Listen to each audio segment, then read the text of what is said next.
Imagine you're walking through the busy streets of ancient Rome in the year 67 AD. Suddenly you see the Emperor Nero walking proudly with a beautiful young woman by his side. She's wearing shiny jewels and fine clothes. But people are whispering around you, and then you hear something shocking. That woman wasn't always a woman. She used to be a boy named Sporus. What Nero did to him was very cruel. It wasn't just mean. It was one of the worst things ever done to someone in history. Before we talk more about these sad and forgotten stories, let's learn the truth behind what really happened. If you enjoy learning about the hidden truths of history, consider hitting that like button and subscribing for more content like this. And please comment below to let me know where you're listening from. I find it incredible that we're exploring these ancient stories together from different parts of the world, connected across time and space by our shared curiosity about the past. What you're about to hear isn't just another tale of Roman excess. It's the story of how absolute power can transform love into obsession, grief into madness, and a human being into a living doll created to serve one man's twisted fantasy. The name Sporus might not be familiar to you, but his story will haunt you long after you finish listening. Let's start with the man who would become the architect of this tragedy. Nero wasn't born evil. In fact, his early reign showed remarkable promise. When he ascended to the throne at just 16 years old, many Romans believed they were witnessing the dawn of a golden age. He reduced taxes, funded public entertainment, and even performed in theatrical productions that delighted the common people. But absolute power has a way of corrupting even the most promising souls. And by 65 AD, something had fundamentally broken inside the emperor's mind. Maybe it was the constant paranoia that comes with knowing everyone around you wants your position. Maybe it was the isolation of being the only person in an empire of 60 million who could never be contradicted, never be challenged, never be told they were wrong. Or maybe it was what happened to the one person he claimed to love more than life itself. Her name was Poppaea Sabina, and she was everything Nero thought he wanted in a woman. Beautiful beyond description, intelligent enough to match his own grandiose vision of himself, and ambitious enough to share his dreams of eternal glory. But Poppaea wasn't just another pretty face in the imperial court. She possessed the kind of sharp political instincts that made her a formidable ally or a dangerous enemy. When Nero first laid eyes on Poppaea, he was already married to Octavia, the daughter of the previous emperor. It had been a cold, loveless political marriage. Poppaea represented everything that Octavia was not. Where Octavia was quiet and reserved, Poppaea was vivacious and commanding. Where Octavia sought to avoid attention, Poppaea reveled in being the center of everyone's gaze. The affair between Nero and Poppaea began as a typical Roman scandal, but what started as adultery quickly evolved into something much more dangerous: genuine obsession. Nero wasn't just attracted to Pompeia's beauty, he was consumed by her in a way that terrified even his closest advisors. Ancient historians describe Nero's behavior during this period as increasingly erratic and possessive. He would fly into murderous rages if other men so much as looked at Poppaea too long during public functions. He began stationing guards around her at all times, ostensibly for protection, but really to monitor her every interaction. He lavished her with gifts that bankrupted the imperial treasury: jewels from India, silks from China, perfumes from Arabia. But perhaps, most tellingly, he began to reshape reality itself to accommodate his obsession. First, he divorced Octavia, a shocking move that alienated many supporters.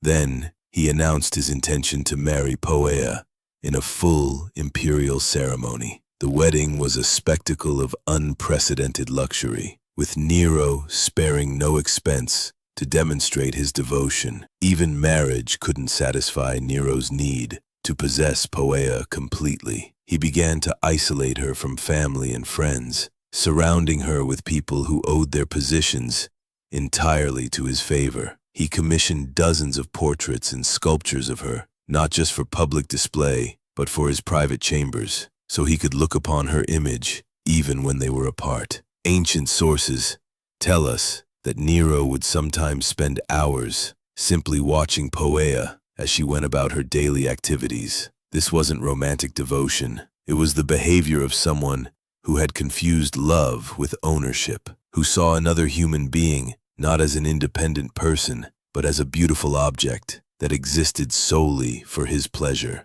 Poppaea, for her part, seemed to understand the dangerous game she was playing. She was intelligent enough to recognize that her beauty and Nero's obsession gave her unprecedented power, but also shrewd enough to realize this power came with enormous risks. She began using her influence to advance her family's interests, building a network of supporters who would protect her if Nero's affections ever wavered. But Poppaea had one fatal flaw. She wasn't afraid to stand up to Nero, unlike everyone else in the imperial court, who had learned to anticipate the emperor's moods. Poppaea retained her independence of spirit. She would argue with him about policy decisions, criticize his artistic pursuits, and even mock his performances when she thought they were subpar. The details of what happened on that fateful day in 65 AD vary, depending on which. When Poppaea dared to criticize Nero's priorities, suggesting he cared more about his public image than his responsibilities as a husband and father. She was pregnant at the time, carrying what would have been their second child, and perhaps the stress made her less willing to tolerate Nero's increasingly erratic behavior. What happened next has been debated by historians for centuries, but the consensus is that Nero, in a fit of rage, either kicked or struck his pregnant wife with such brutal force that she suffered fatal internal injuries. Some sources suggest it was a single blow to her abdomen. Others describe a sustained attack that left her bleeding and unconscious on the marble floor. Imagine the moment when Nero realized what he had done. The man who commanded 30 legions, who could have anyone executed with a word, who was worshipped as a god in eastern provinces, had just destroyed the one thing he actually cared about. The woman he had obsessed over was dying because of his own uncontrolled violence. Ancient sources describe the scene that followed as one of the most pathetic in imperial history. Nero reportedly threw himself on Poppaea's body, alternately begging her forgiveness and commanding her to live, as if his imperial authority extended even over death itself. He summoned the best physicians in Rome, offering them fortunes to save her life, threatening them with torture if they failed, but it was too late. Poppaea died within hours, taking with her the unborn child who might have been Nero's heir. In that moment, something fundamental broke inside the emperor's mind. The grief that followed wasn't just emotional devastation, it was a complete break with reality. Nero's mourning became legendary. He refused to have his body burned according to Roman custom, instead having it embalmed and placed in a tomb more elaborate than those of previous emperors. He declared her divine, established a cult in her honor, and spent days talking to her corpse as if she could still hear him. The imperial court now had to navigate an even more treacherous landscape. Courtiers were expected to participate in the fiction that Poppaea was somehow still alive, referring to her in present tense and leaving her favorite seat empty at banquets. Anyone who suggested the emperor should move on was immediately exiled, or worse. It was during this period that Sporus first entered Nero's line of sight, though the young man had no idea he was walking into a nightmare. Sporus was probably around 14 or 15, born into slavery in the imperial household and freed as a child. He had been raised within the palace walls, receiving education that prepared him for administrative duties. This was actually a position of relative privilege. Freedmen in imperial service often enjoyed better conditions than freeborn citizens of lower classes, but this privilege came with complete dependence on imperial favor. Freedmen owed everything to their former master's generosity for moving, but also discarded, punished, or killed on a whim, with no legal recourse. What made Sporus special in Nero's eyes wasn't his intelligence or skills, it was his face. Multiple ancient sources agree that the young man bore an uncanny resemblance to dead Poppaea, particularly around the eyes and delicate bone structure. In a world where Romans believed physical resemblance indicated deeper spiritual connection, this similarity would have seemed almost supernatural. The first time Nero saw Sporus after Poppaea's death, something clicked in the emperor's broken mind. Here was a chance to undo the irreversible, to bring back what he had destroyed. The resemblance was so striking that, for a moment, Nero may have actually believed he was seeing Poppaea's spirit returned in a new form. Of course, there was one obvious problem. Sporus was male. But for a man who had convinced himself he was a god, who had spent months talking to a corpse, changing someone's gender seemed like a minor obstacle. What happened next represents one of the most calculated acts of cruelty in human history. Nero didn't just decide to force Sporus to dress as a woman, he decided to make the transformation permanent. The emperor summoned the best physicians in Rome and ordered them to perform surgery on the young man, purely to make him appear more feminine. This wasn't just mutilation, it was systematic destruction of Sporus's identity as a human being. The procedure was dangerous, painful, and irreversible, often resulting in death from infection or blood loss. But even if Sporus survived, he would be forever changed, physically, emotionally, and socially. He would never father children, never experience normal relationships, never even be considered fully male by Roman society. The surgery took place in the imperial palace, in quarters specifically prepared for the purpose. Ancient surgical procedures were primitive, relying on basic instruments and crude anesthetics. The process would have been excruciating, lasting hours, with significant risk of death. Sporus would have been held down by guards while physicians approached with their instruments, knowing his screams would fall on deaf ears. Once Sporus recovered, a process taking weeks or months, Nero announced something that shocked even jaded Roman aristocrats. He was going to marry the young man in a full imperial wedding ceremony. The preparations took months and consumed enormous resources. Sporus was given a new name, Sabina, after the dead empress, and moved to special quarters where he could be prepared for his new role. Imperial seamstresses created an entire wardrobe, designing gowns that would flatter his modified physique and hide remaining masculine characteristics. Master jewelers crafted ornaments specifically for him, many incorporating gems that had once belonged to Poppaea herself. These weren't just accessories. They were tangible links to the dead woman, physical reminders, cosmetic techniques to feminize his features. They showed him how to use kohl to make his eyes appear larger, how to apply rouge for rosy cheeks, how to use powders to soften facial angles. These lessons weren't just about appearance. They were exercises in systematic erasure of his original identity. Hairdressers instructed him in elaborate styling techniques fashionable among aristocratic Roman women. His hair was cut, curled, and arranged in complex patterns, often incorporating expensive ornaments. The process could take hours, daily, requiring multiple servants and heated metal tools.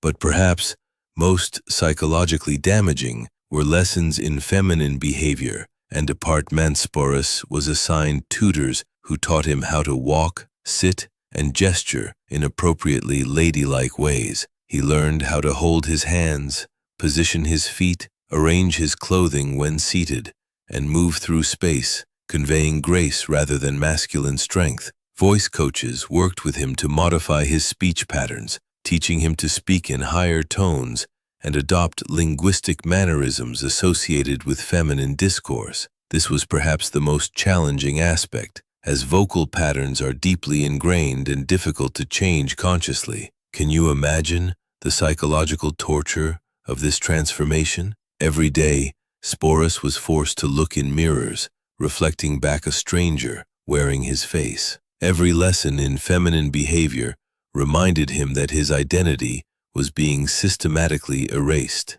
Every piece of jewelry that had once adorned a dead woman was now a shackle, binding him to a role he never chose. The wedding was scheduled for spring, 67 AD, time to coincide with religious festivals that would add ceremonial weight. Nero spared no expense, treating it as a legitimate imperial wedding, worthy of the greatest emperor in Roman history. The ceremony took place in the largest palace hall, decorated with imported flowers and illuminated by thousands of oil lamps. Musicians played traditional wedding songs, while servants offered finest wines and delicacies to outside observers who didn't know the full story. It might have looked like a normal imperial wedding, but those in the Robos understood they were witnessing something unprecedented and disturbing. Here was the most powerful man in the world, publicly marrying a surgically modified teenage boy, dressed as his dead wife. The ceremony included all traditional Roman rituals, exchanging vows, joining hands, sharing sacred bread, signing legal documents, making this union official. The guests played their parts with accomplished acting skills, offering congratulations and expensive gifts, while maintaining appropriate joy. But the atmosphere must have been thick with barely concealed horror, fascination, and nervous energy that comes from participating in something fundamentally wrong. Following the wedding, Nero treated Sporus exactly as he would a little and income from the imperial treasury. He had his own litter for traveling, horses for riding, and retinue of supporters. But all this apparent luxury came with a terrible price. Complete erasure of his original identity and constant performance of a psychologically devastating role. Sporus was expected to accompany Nero to public functions, sit beside him at state dinners,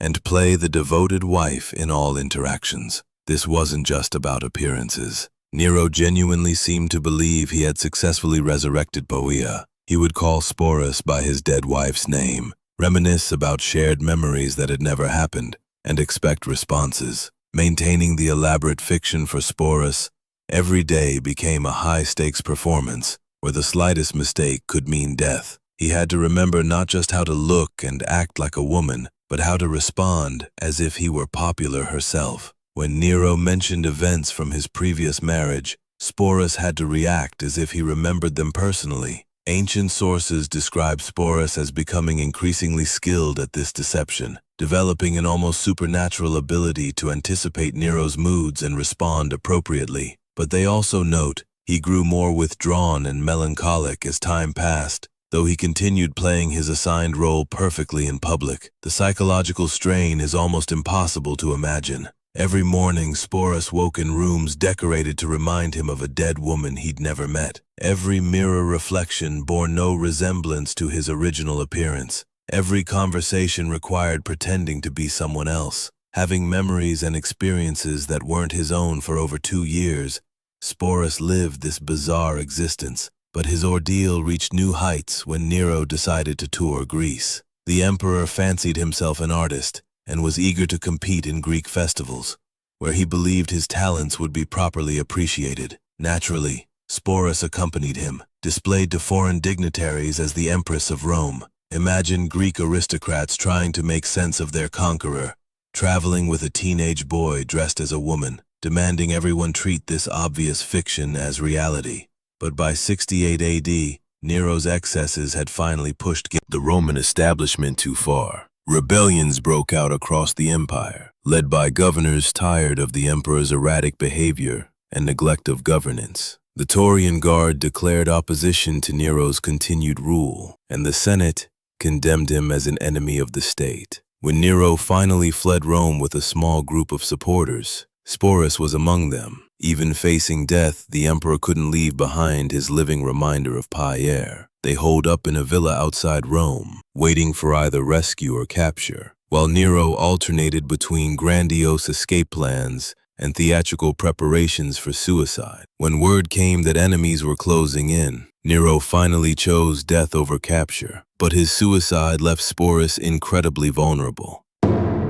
As one of the most visible symbols of Nero's reign, he was both a valuable prize and dangerous liability for whoever claimed power next. What followed was, perhaps even more tragic. Sporus became a political pawn, passed from one powerful man to another like valuable property, first claimed by Poppaea Sabina, then by Aurelius, then by Vitellius, each treating him much as Nero had, keeping him dressed as a woman and calling him by Poppaea's name. It was under Vitellius that Sporus's nightmare reached its ultimate conclusion. The new emperor decided to use him for public entertainment, in the Colosseum, specifically in a reenactment of mythological scenes involving violence and humiliation. For Sporus, this represented the ultimate degradation, being sexually humiliated in front of thousands for their amusement. Rather than submit to this final humiliation, Sporus made the only choice that was truly his own in years. He took his own life, probably by poison. Sometime in 69 AD, he was probably no more than 20 years old. In death, Sporus finally escaped the grotesque theater that had consumed his life. His story became a cautionary tale about the dangers of absolute power and the human cost of imperial excess. But ancient historians seemed less interested in Sporus as a person